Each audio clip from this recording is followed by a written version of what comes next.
এই নাও, এই জমির দলিলটা সুন্দর করে আলমারিতে উঠে রাখো। আচ্ছা রাখতাছি। এটা পুরান বাড়ির দলিলটা, তাই তো? না, এটা পুরান বাড়ির দলিল না। শহরে আমাদের যে জমিটা ছিল না, সেখানে আমার অংশটা আমি তোমাকে লিখে দিচ্ছি। কেমন কথা কও? আমার নামে জমি লিখে দিছো মানে? আমি কি কাগজপত্র, জমিন, দলিল, আমি কি এগুলো সম্পর্কে কিছু বুঝি? আরে এটা করছি একটা বিশেষ কারণে। স্বামীর অবর্তমানে সম্পদ ছাড়া স্ত্রী টোটালি মূল্যহীন, তখন 4 আনারও দাম থাকে না। এখানে অবর্তমানের কথা আসতেছে কেন? শোনো, আল্লাহ না করুক আমি যদি কখনো তোমার আগে মারা যাই, তাহলে তুমি ভাইয়েরা তোমাকে কখনো জমি ভোগ দখল করতে দিবে না।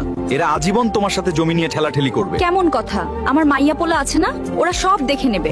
আরে শোনো, আমাদের ছেলেমেয়েরা বড় হয়ে গেলে যে তারা তোমার খোঁজ খবর নেবে, তার কি কোনো ঠিক আছে? আমার অবর্তমানে তুমি একা থাকলে তারা এই জমি জমা সব বিক্রি করে দিয়ে শেষ করে ফেলবে।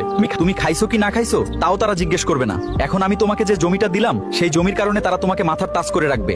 আর এই জমি যেহেতু তোমার নামে দলিল করা, তাই ভাইরাও নিতে পারবে না। আরে না, আপনার ভাইরা আমাকে যথেষ্ট ভালোবাসে, তারা আমার সাথে এমন কিছু করবে না। আমি বেঁচে আছি বলেই তোমাকে ভালো জানে। আমি না থাকলে তখন বুঝবে তারা তোমাকে কতটা আপন যারা। ওরা আমাকে খারাপ জানলে তা নিশ্চয়ই ওদের আচরণে বুঝতে পারতাম। আরে বাবা, তারা আমার কারণে তোমাকে কিছু বলার সাহস পায় না।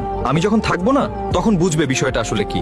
আর আমি না থাকলে শুধু তারা না, তোমার আত্মীয় স্বজন যে যেখানে আছে, ওরা সবাই তোমাকে মূল্যায়ন করবে শুধু এই জমিটার কারণে। আপনি আপনার মায়েরা দেখেন না, তাহলে আমার মাইয়া পোলা আমাকে দেখবে না।